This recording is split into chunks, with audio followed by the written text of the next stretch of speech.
여러분, 혹시 이런 고민을 해본 적이 있습니까? 나를 깊이 상처 준 사람과 다시 아무 일 없었다는 듯이 지내야 할까 하는 고민 말입니다. 그 사람이 던진 말, 그날의 행동이 아직도 마음 한구석을 파고듭니다. 그런데 주변에서는 말합니다. 그래도 내가 먼저 풀어야지. 용서하고 털어버려야 마음이 편하지 않겠어. 이 말들은 언뜻 맞는 말처럼 들립니다. 하지만 여러분은 알고 있습니다. 그렇게 쉽게 용서하고 넘어갈 수 없는 상처들이 있다는 것을요. 그리고 너무 쉽게 용서했을 때 상대가 나를 더 가볍게 여길 수도 있다는 두려움도 있습니다. 오늘 우리는 이 지점에 대해 깊이 이야기해 보려 합니다.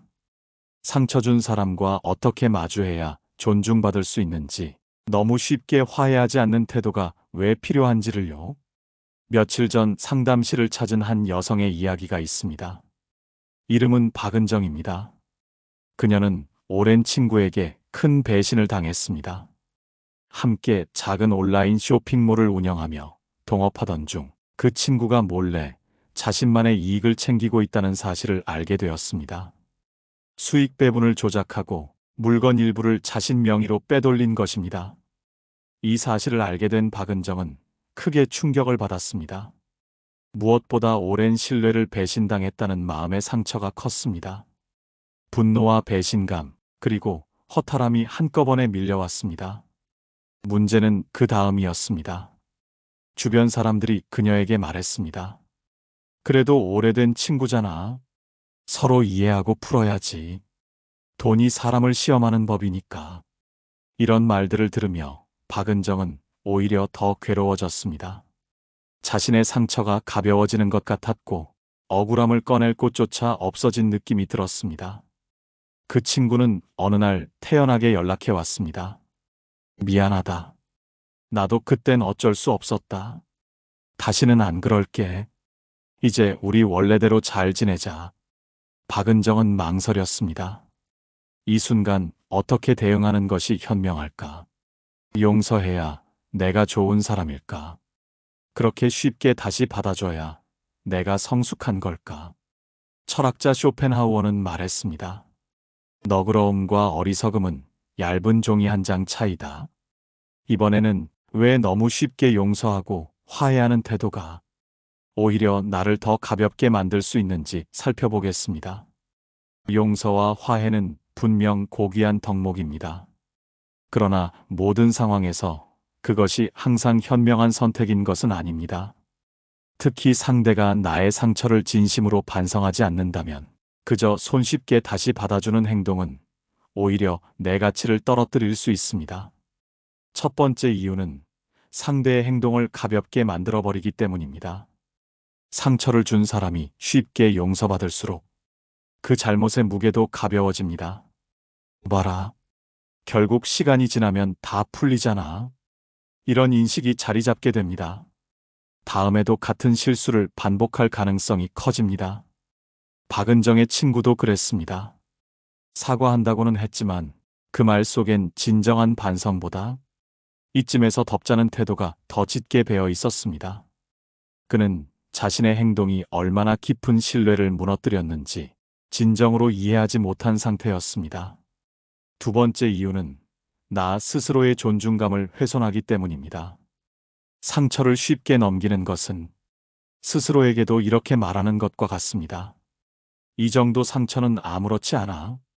나는 이런 취급을 받아도 괜찮아. 그 결과 상대뿐 아니라 주변 사람들 역시 나를 그렇게 대하는 것이 자연스럽다고 느끼게 됩니다. 사람들은 대체로 어려운 사람을 더 신중하게 대합니다. 반대로 쉽게 풀어주는 사람은 경계심을 풀고 쉽게 대하게 됩니다. 세 번째 이유는 관계의 힘의 균형이 무너지기 때문입니다. 한 번 상처를 주고도 쉽게 용서받은 사람은 관계 속에서 더 많은 권한을 가지게 됩니다. 어차피 이 사람은 이해해 줄 거야. 조금만 잘못해도 결국 풀릴 거니까. 이런 생각은 그 관계를 점점 더 일방적으로 만들어갑니다. 결국 나만 참고 배려하는 쪽이 됩니다. 네 번째 이유는 상처의 깊이를 스스로 무시하게 만들기 때문입니다. 감정적 상처는 시간이 지나면 사라지는 게 아니라 제대로 다뤄야 아물게 됩니다. 너무 빨리 용서하고 화해하려 하면 정작 내 마음속 분노와 슬픔은 덜어내지 못한 채 남습니다. 이 억눌린 감정은 언젠가 다른 방식으로 터져나옵니다. 다섯 번째 이유는 상대에게 책임감을 심어주지 못하기 때문입니다. 진정한 용서는 상대가 자신의 행동을 깊이 반성하고 다시는 반복하지 않겠다는 책임감을 가질 때에야 비로소 가능합니다. 그 과정을 건너뛰고 쉽게 화해하면 그들은 자신의 행동을 가볍게 넘기고 책임감을 배우지 못합니다. 철학자 마키아벨리는 말했습니다. 사람은 상대가 허용한 만큼만 조심한다. 상대가 나를 어떻게 대하는지는 내가 허용하는 경계에 따라 결정된다는 뜻입니다. 이번에는 어떻게 해야 상처 준 사람과 현명하게 거리를 조율하며 나를 더 존중받게 만들 수 있는지 살펴보겠습니다. 상처 준 사람과의 관계에서 현명한 거리를 유지하는 법은 매우 중요합니다. 이 거리를 잘못 조절하면 나의 위치는 쉽게 낮아지고 관계의 주도권은 상대에게 넘어갑니다. 첫 번째로 시간을 끌어야 합니다. 상처를 입은 직후 바로 화해하는 것은 상대에게 쉽다는 인식을 심어줍니다. 감정이 진정되고 상대의 태도를 충분히 관찰한 뒤에 서서히 거리를 좁히는 것이 바람직합니다. 빠른 화해는 상대의 반성을 깊게 만들 기회를 뺏어버립니다. 박은정 역시 처음 친구의 연락을 받고 쉽게 답하지 않았습니다. 며칠간 고민하고 자신의 감정이 진정될 시간을 가졌습니다. 그 시간 동안 친구는 더 초조해졌고 조금씩 진지한 태도로 바뀌기 시작했습니다. 두 번째로 조건을 분명히 해야 합니다. 무조건적인 용서가 아니라 이런 부분은 반드시 바로잡아야 해. 앞으로는 이런 행동이 반복되면 관계를 유지하기 어렵다. 이렇게 구체적인 선을 그어야 합니다. 이런 태도는 상대에게 경각심을 심어줍니다. 쉽게 용서받는 것이 아님을 알게 되면 그들은 함부로 행동하지 못합니다. 세 번째로 거리두기의 메시지를 담담히 전달해야 합니다. 이 일로 내가 많이 실망했다. 시간이 필요하다. 이렇게 말하는 것만으로도 상대는 자신이 경계를 넘었다는 사실을 자각하게 됩니다. 감정적으로 흥분하지 않고 차분히 선을 그을 때 상대는 오히려 더 조심하게 됩니다. 네 번째로 주변인에게도 신호를 분명히 해야 합니다. 주변에서 그래도 너그럽게 풀어라. 사람 일 다 그런 거 아니냐? 이런 말을 할 때 나는 이번 일은 쉽게 넘기고 싶지 않다. 내게는 중요한 신뢰 문제다.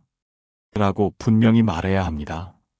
내 기준을 주변에 명확히 알려야 다른 사람들이 나를 쉽게 판단하지 않습니다. 다섯 번째로 스스로 자존감을 다져야 합니다. 상처를 받았다는 이유로 내가 부족하거나 미숙한 사람이 아닙니다. 오히려 상처 앞에서 단호한 태도를 취할 때 나에 대한 존중이 시작됩니다. 나는 가볍게 다뤄질 사람이 아니다. 이런 마음가짐이 결국 상대의 태도도 바꾸게 됩니다. 철학자 소크라테스는 말했습니다. 스스로 존중하지 않는 자는 결국 누구에게도 존중받지 못한다. 이번에는 이렇게 스스로를 존중하는 태도가 장기적으로 인간관계에 어떤 변화를 만들어내는지 살펴보겠습니다. 스스로를 존중하는 태도를 확고히 세우면 인간관계는 시간이 지날수록 놀라운 변화를 보여줍니다. 그 변화는 단순히 상대의 태도, 변화만이 아니라 여러분의 삶 전체에까지 긍정적인 영향을 미칩니다. 첫 번째 변화는 관계의 질적 향상입니다. 스스로 단호한 기준을 세운 사람은 어디서든 함부로 대하기 어려운 분위기를 만듭니다. 이런 분위기는 주변 사람들에게도 전달됩니다. 저 사람은 신뢰를 중요하게 여기는 사람이야. 경계를 존중해야 하는 사람이야. 이런 인식이 형성되면 자연스럽게 건강한 관계가 만들어집니다. 말 한마디도 신중히 다루고 함부로 상처 주려는 사람이 줄어듭니다. 박은정 역시 처음엔 주위에서 그녀를 오히려 예민하다고 말했습니다. 하지만 시간이 지나자 사람들은 그녀를 가볍게 대하지 않았습니다. 그녀의 태도 속에서 이 사람은 믿음을 중요시하는구나 라는 신호를 모두가 읽어냈기 때문입니다. 두 번째 변화는 자존감의 회복과 강화입니다. 누구도 대신 지켜주지 않는 자신의 가치를 스스로 지켜내는 경험은 내면의 자부심을 키웁니다. 나는 나를 소중히 대하는 사람이다. 이 자존감은 앞으로 어떤 관계에서도 내가 먼저 중심을 잡게 만들어줍니다. 세 번째 변화는 문제 발생 시 대응의 여유입니다. 한번 확고한 기준을 세운 사람은 비슷한 상처를 겪더라도 흔들리지 않습니다. 나는 어디까지는 허용하고 어디부터는 단호하게 선을 긋는다. 이 기준이 분명하기 때문에 분노하거나 우왕좌왕하지 않습니다. 오히려 상대가 긴장하게 됩니다. 네 번째 변화는 장기적 평판의 상승입니다. 단기적으로는 왜 저렇게 까다롭게구나 라는 소리를 들을 수도 있습니다. 하지만 장기적으로는 신뢰할 수 있는 사람, 함부로 다뤄선 안 되는 사람 이라는 평판이 확고히 자리 잡습니다. 이런 평판은 특히 직장, 비즈니스, 사회적 관계에서 강력한 무기가 됩니다. 다섯 번째 변화는 진짜 사람만 남는 관계입니다. 쉽게 용서하고 쉽게 풀어주는 사람 곁엔 오히려 가벼운 사람들이 모이기 쉽습니다. 그러나 기준이 분명한 사람 곁에는 진정으로 나를 존중하는 사람만 남습니다. 관계의 양은 줄어도 질은 훨씬 높아집니다. 그리고 이런 관계가 인생의 큰 자산이 됩니다. 철학자 라 로슈푸코는 말했습니다. 존중은 두려움이 아닌 경계를 아는 사람에게 자연스럽게 주어진다. 이번에는 실제로 우리가 상처 준 사람과 마주할 때 어떤 대화와 태도가 현명한 처세가 되는지 구체적인 방법을 살펴보겠습니다. 상처 준 사람과 마주할 때 어떤 태도를 취하느냐에 따라 관계의 균형은 크게 달라집니다. 이때 필요한 것은 감정이 아닌 전략적 침착함입니다. 첫 번째로 감정 대신 사실 중심의 대화를 선택해야 합니다. 분노에 휘둘려 감정적인 말을 쏟아내면 상대는 오히려 피해자처럼 행동할 수 있습니다. 나는 그때 이런 일이 있어서 이렇게 느꼈다. 이 부분은 명확히 바로잡아야 한다. 이처럼 감정적 비난이 아닌 사실과 내 감정의 결과를 조용히 설명하면 상대는 도망칠 수 없습니다. 그 어떤 변명도 힘을 잃습니다. 두 번째로 상대의 변명을 쉽게 받아주지 말아야 합니다. 상처 준 사람들은 종종 그럴 의도는 아니었어. 당시엔 상황이 급했어. 이런 말로 책임을 흐리려 합니다. 이때 단호히 말해야 합니다. 의도가 어찌됐든 결과적으로 내게 큰 상처였다. 책임은 결과에서 비롯된다. 이렇게 사실을 분명히 짚고 넘어가야 상대가 행동의 무게를 실감하게 됩니다. 세 번째로 사과를 검증하는 시간을 가져야 합니다. 사과를 들었다고 바로 받아주지 않아도 됩니다. 진심 어린 사과는 행동 변화로 나타나야 합니다. 당장의 사과보다 앞으로 어떻게 행동할지를 지켜보겠다. 이렇게 말하는 것은 무례한 것이 아니라 성숙한 관계에서 필요한 절차입니다. 이 과정을 거쳐야 상대는 진정으로 반성하게 됩니다. 네 번째로 자기 기준을 명확히 선언하는 것이 중요합니다. 앞으로 신뢰를 깨뜨리는 일이 반복되면 관계를 재고할 수밖에 없다. 이렇게 경고의 메시지를 담담히 전달하면 상대는 내가 어디까지 허용하는 사람인지를 정확히 인식하게 됩니다. 이런 태도는 나를 쉽게 대하지 못하게 만듭니다. 다섯 번째로 주변에 보여지는 태도도 신중해야 합니다. 이런 대화를 할 땐 반드시 조용히 다른 사람 없이 독대하는 것이 좋습니다. 군중 앞에서 대립하면 상대는 체면을 구기지 않으려 방어적으로 변합니다. 조용하고 사적인 자리에서 차분히 선을 그으면 상대는 더욱 심리적 압박을 받습니다. 이것이 침착하지만 강력한 대화법입니다. 박은정은 이 방법을 선택했습니다. 친구와 독대하여 담담히 말했습니다. 내가 말하는 미안하다는 말보다 내가 앞으로 보게 될 내 행동이 더 중요하다. 이 관계가 회복될지는 내가 만드는 거다. 그날 이후 친구는 오랜 시간 행동으로 변화하려 애썼습니다. 결국 그 관계는 진짜 신뢰로 재건되었습니다. 철학자 공자는 말했습니다. 용서는 가벼울 때 하지 말고 무거울 때 신중히 하라. 이번에는 이렇게 관계를 현명하게 조율한 사람들의 인생에 어떤 장기적 보상이 찾아오는지 살펴보겠습니다. 관계를 현명하게 조율한 사람에게 찾아오는 장기적인 보상은 결코 작지 않습니다. 그 보상은 단순한 인간관계의 회복을 넘어 삶 전체의 깊은 변화를 만들어냅니다. 첫 번째 보상은 스스로에 대한 깊은 신뢰 형성입니다. 한 번 자신을 지켜낸 사람은 앞으로 어떤 관계 속에서도 흔들리지 않습니다. 나는 나를 존중하는 법을 안다. 이 확신은 스스로에게 강한 힘이 됩니다. 그 이후 새로운 인간관계를 맺을 때도 상대방이 쉽게 선을 넘지 못하게 만드는 자연스러운 장벽이 생깁니다. 두 번째 보상은 주변 사람들의 존중 상승입니다. 사람들은 단호한 기준을 가진 사람을 두려워하면서도 내심 존경합니다. 저 사람은 쉽게 흔들리지 않아. 신뢰를 무엇보다 소중히 여긴다. 이런 평가가 주변에 쌓이며 어느 순간 자연스럽게 여러분은 신뢰받는 사람이 됩니다. 세 번째 보상은 불필요한 관계의 정리입니다. 경계를 분명히 할 때 진정으로 나를 존중하는 사람만 곁에 남습니다. 표면적 친분은 줄어들 수 있지만 오히려 훨씬 깊고 단단한 관계들이 자리 잡습니다. 이것이 인생 후반으로 갈수록 더욱 강력한 자산이 됩니다. 네 번째 보상은 심리적 자유의 확장입니다. 상처를 쉽게 용서하지 않는다는 것은 감정에 끌려가지 않는다는 의미입니다. 이 능력은 삶 전반에서 여러분을 훨씬 여유 있게 만듭니다. 다른 사람의 말 한마디, 작은 갈등에도 쉽게 동요하지 않습니다. 내 감정의 주인은 나라는 확고한 중심이 세워집니다.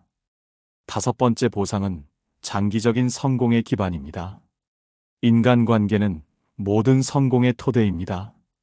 신뢰받는 사람, 가볍지 않은 사람, 경계를 아는 사람으로 인정받으면 어떤 조직에서도 중심 인물로 성장합니다. 중요한 결정에서 목소리가 무게를 가집니다. 이는 결국 인생 전체의 성공 확률을 높이는 결정적 힘이 됩니다. 박은정 역시 그랬습니다. 처음엔 외로움과 부담이 컸습니다. 하지만 시간이 흐르자 그녀를 대하는 사람들의 태도가 완전히 달라졌습니다. 은정은 신뢰를 중시하는 사람이야. 한 번 믿음을 잃으면 쉽게 돌아서지 않는 사람이야. 이런 평가는 그녀를 더 귀하게 만들었고 사업에서도 더욱 건강한 동반자들을 만나게 만들었습니다. 철학자 마르쿠스 아우렐리우스는 말했습니다. 너 자신을 존중하는 법을 배우면 세상도 너를 존중하기 시작한다. 여러분, 오늘 우리는 상처를 쉽게 용서하지 않는 지혜에 대해 이야기했습니다. 가벼운 사람이 되지 않는 것이 장기적으로 얼마나 큰 존중을 이끌어내는지를 살펴보았습니다. 혹시 여러분도 비슷한 경험이 있으신가요? 상처 준 사람과 어떻게 거리를 두었는지, 어떤 변화가 있었는지 댓글로 나눠주세요. 여러분의 경험은 또 다른 이들에게 큰 배움이 될 수 있습니다. 이 방송이 도움이 되셨다면 좋아요와 구독으로 함께 해주세요. 오늘도 여러분의 관계가 단단하고 평온하기를 바랍니다. 다음 시간에 다시 만나겠습니다. 깨달음의 광장이었습니다.